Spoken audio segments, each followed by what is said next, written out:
Ako si Maria at ito ang aking kwento.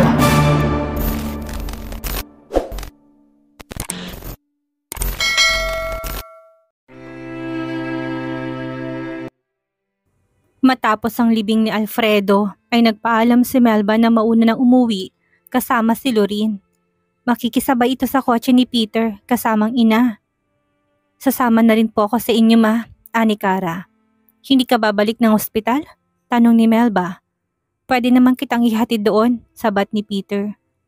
Tumango si Kara pero bago pa makaalis kasama nila ay lumapit na si Daniel at tinawakan ng braso ng asawa. Saan ka pupunta? Babalik pa tayo sa ospital. Sasabay ako sa kanila, sagot ni Kara sa kabinawi ang braso. Hindi, sasama ka sa akin. Pinal na sabi ni Daniel.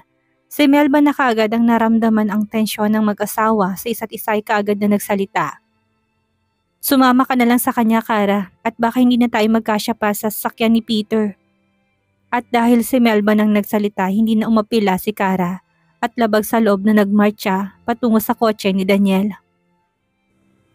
Pabagsak pa nga niyang sinara ang pinto ng sasakyan. Pagpasok nito sa loob ay saka siya nagsalita. Huwag mo kong pinipilit na sumama sa'yo. Dahil kahit na ano pang gawin mo ay buo ng desisyon ko. Kaya hintayin mo mag-file ako ng case. Pahayag ni Kara.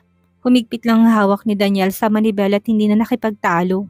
Gawa ng isa yung nakakapagod na araw para sa lahat. Nagluluksa pa rin ang asawa sa pagkawala ng ama, kaya hangga't maaari gusto niya na walang pagtatalong mangyari sa kanilang dalawa. Kaya tahimik na lamang na nagmaneho si Daniel pabalik sa ospital. Pagdating ay hindi na nga siya nahintay ni Kara, na tuloy-tuloy lang hanggang sa kwarto nito. At para siyang asong nakabuntot.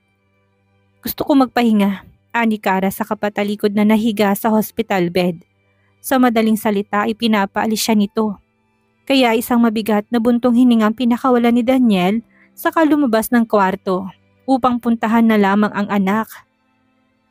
Mula sa labas ng ICU ay makikita na kahit papaano ay nagiging normal na ang kulay ni Luisa kumpara noong una niya itong nakita.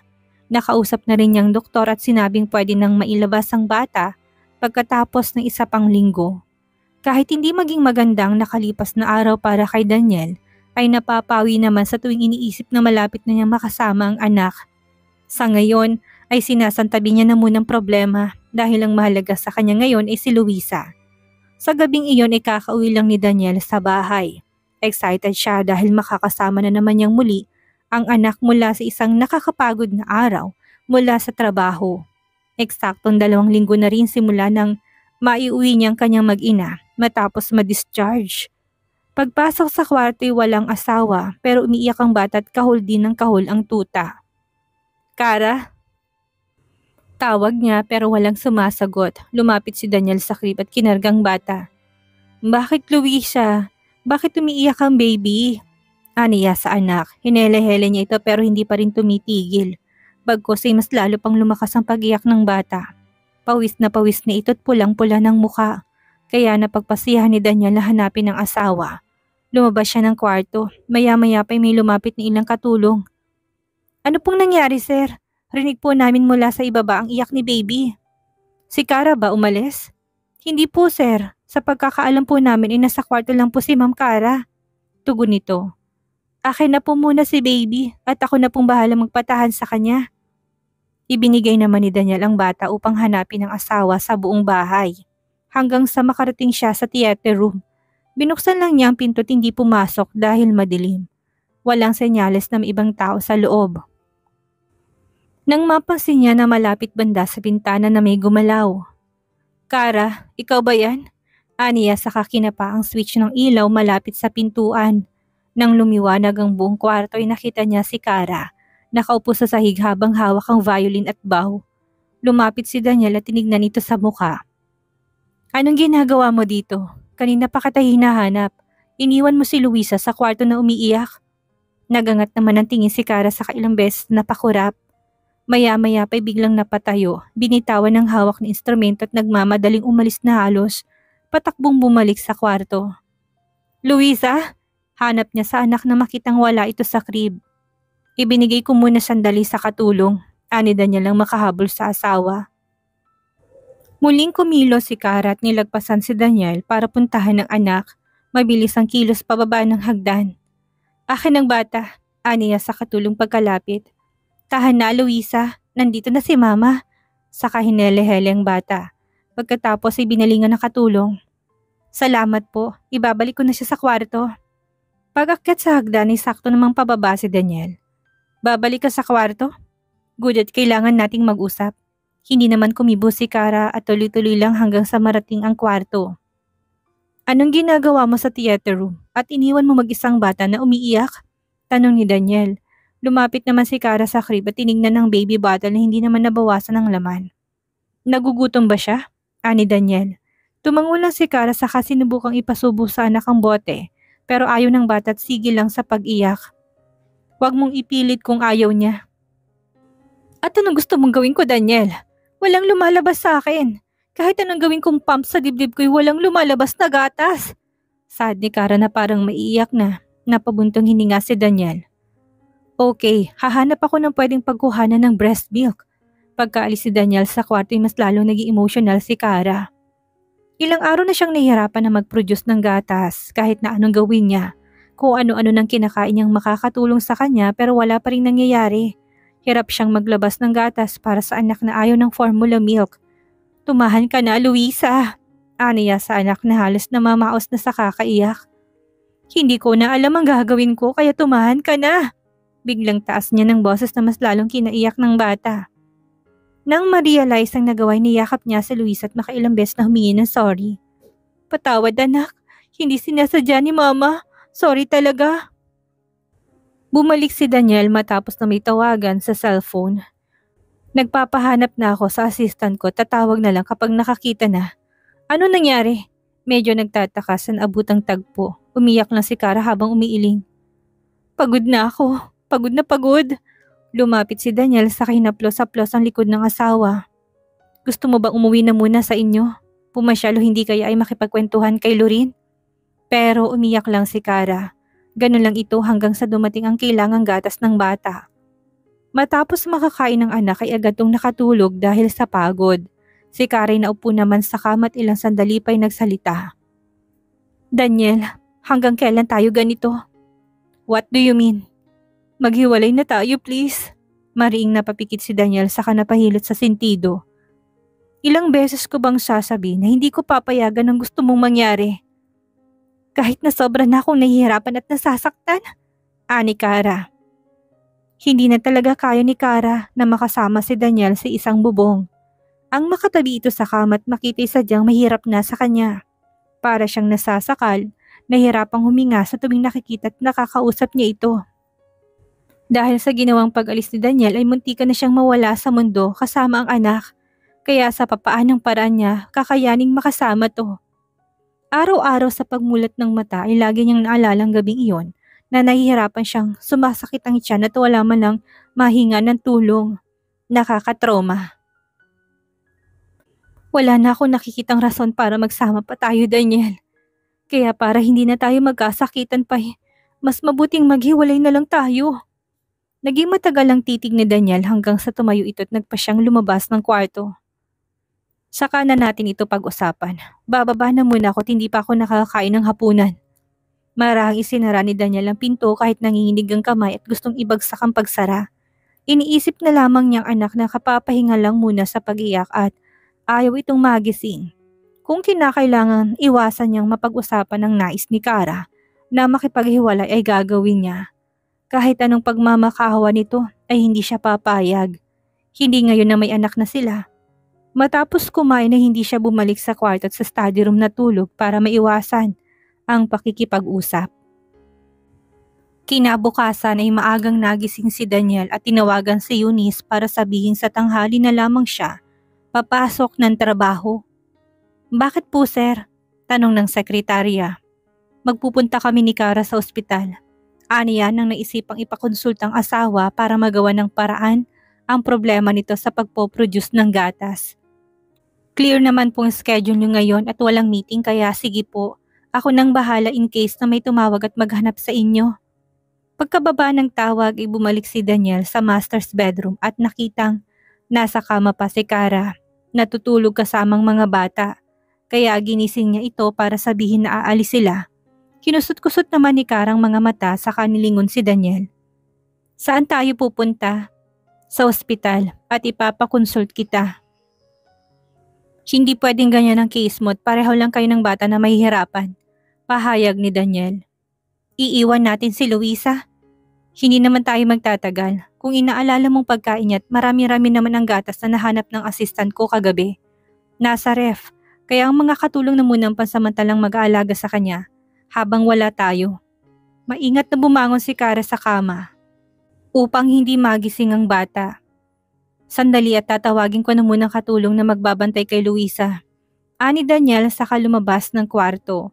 Pagbalik ay may nakasunod ng kasambahay. Ikaw na munang bahala sa kanya, Manang, sabi ni Kara sa katulong saka pumasok sa banyo para maligo. Matapos makapagbihis at ayos ay umalis na silang dalawa ni Daniel. Pagdating sa ospital ay tinanong si Daniel ng doktor kung gusto ba niyang manatili sa loob habang inieksamin ng asawa o hindi. Pinili ni Daniel na lumabas na lamang at susuriin ng doktor ang dibdib ni Kara. Kahit wala namang epekto sa kanya ang gagawin ng doktor, ay mas gusto niya pa rin nabigyan ng mga to ng personal space. Halos kalahating oras din ang lumipas nang bumukas ang pinto at sinabihan siya ng doktor na maaari nang pumasok. Naabutan ni Daniel ang asawa na inaayos ang damit nito saka siya nilingon. Lumapit si Daniel at naupo sa tabi ni Kara. Pagkatapos ay pinaliwanag naman ng doktor na na-stimulate ng gatas mula kay Kara pero malnourished kaya hirap mag-produce ng marami. Kaya pinayuhan na maging extra effort para madagdagan ang timbang. Kumain ng masusustansyang pagkain at nagbigay pa ng suggestion na uminom ng gatas na makakatulong para kay Kara. Ganun po ba, Dok? Sige po, tugon ni Daniel habang tahimik namang nasa tabi niya si Kara. Ang maaliwalas na mukha ng doktor ay biglang naglaho at nauwi sa pagseseryoso. It's not my field, pero nakikitaan ko kayo ng postpartum depression, ma'am. Kausap ng doktor kay Kara. Pagkatapos ay binaling si Daniel. Ang mas mabuti pa po, sir, ay ipakonsult niyo siya sa specialist dahil hindi birong pinagdadaanan niya ngayon. Napatingin naman si Daniel sa asawa. Sa totoo lang ay medyo napapansin na niya ang kakaibang kilos ni Kara. Minsan ay tulala, nakakalimot at madaling madistract. Ngunit hindi niya naisip o tamang sabihin hindi niya talaga pinagtuunan ng pansin ang sintomas na nakikita. It's my fault, ani Daniel. Medical student graduate ako at napupuna ang kakaibang kilos ng asawa ko. Pero hindi ko masyadong pinansin dahil abala rin ako sa trabaho. Alam ni Daniel na hindi na dapat siya magdahilan pa dahil responsibilidad niya bilang asawang alagaan si Kara. Pero mas pinili niyang iwasan ito at baliwalain ang mga napapansin niyang sintomas dahil lang sa ayaw niya mapag-usapan nilang nais nitong pakikipaghiwalay. Kasalanan niya ang lahat. Napabayaan niya si Kara sa kagustuhan itong manatili sa tabi niya at hindi mawala. Matapos ang pagkonsulta ay umalis na sila upang umuwi. Sa buong biyahe na natili lang natahimik si Kara. Pinuproseso ng utak ang sinabi ng doktor. Kaya pala nahihirapan siyang makapag-concentrate at may pagkakataong nakakaligtaan ng mga bagay-bagay. Paiba-iba ng mood at kawalan ng ganang kumain. Hirap sa pagtulog na kung minsan hindi talaga siya nakakatulog 2 days straight. Ilang minutong dumaan at narating na nila ang bahay. Pagkahinto ng sasakyan ay nagsalita si Daniel bago pa makalabas si Kara. Starting today ay tututukan na kita. Mag-hard ako ng nanny para sa bata habang ginagawa natin ng paraan ng case mo. Sisiguraduhin ko magiging okay ka, Kara. Para sa anak natin, bubuti rin ang lagay mo. Saglit na pagsulyap ang ginawa ni Kara. Makikita niyang seryoso si Daniel sa sinasabi nito pero wala siyang maramdaman na kahit na ano. Epekto ng postpartum depression? Hindi rin niya sigurado. Pagpasok sa bahay, dumiretso sa kwarto para sa anak. Ang bata, tanong niya sa kasambahay na malapit sa crib. Tumuro naman ito sa crib at sa menyas na natutulog kaya natahimik si Kara at lumapit. Saka pinagmasdan ng anak na natutulog. Nang mga sandaling iyon ay nakarating na rin si Daniel sa kwarto. Tumayo naman ang katulong para iwan ang mag-asawa. Pagkasara ng pinto'y kumuha ng damit si Daniel. Hindi para sa kanya, kundi para kay Kara. Magpalit ka na muna ng damit, aniya, pero nakatitig lang si Kara sa anak hanggang sa kumilos na si Daniel. Nagkusang bibihisan ng asawa. Kaya ko, Daniel. Ilagay mo lang dyan ang damit at magbihis ako mamaya. Ani Kara na hindi ito nililingon. Natahimik naman si Daniel at ginawang sinabi nito. Pagkatapos ay napabuntong hininga. Huwag mong pahirapan ang sarili mo at sa akin na lang ibunto ng lahat. Aniya, sa narinig ay tuluyan na napalingon si Kara. Gusto mong gumanti na lang ako sa lahat ng mga dinanas ko mula sa'yo? Aniya at saglit na natahimik bago magpatuloy. Ayoko ng ganun, Daniel. Masyadong nakakapagod. Mas gusto ko pang maghiwalay na lang tayo kaysa gantihan ka. Napatiimbagang si Daniel sa narinig. Paulit-ulit na parang sirang plaka si Kara sa gusto nitong mangyari at nakakairita na. Ilang beses ko bang sasabihin na hindi tayo maghihiwalay? Gusto mo talagang makita akong sumabog at mawala ng pasensya sa'yo? Saglit na pagsulyap sa anak ang ginawa ni Kara bago ibalik ang tingin kay Daniel. Hinaan mo lang ang boses mo at magigising ang bata. Aniya habang inis na nakatingin dito. May gigil na napahawak si Daniel sa sariling batok para ilabas ang inis saka nagtungo sa cloakroom para magpalit ng kasuotan. Napagpasiyahan niyang pumasok na lang sa kumpanya kaysa magtagal sa bahay na paniguradong magtatalo lang sila ni Kara.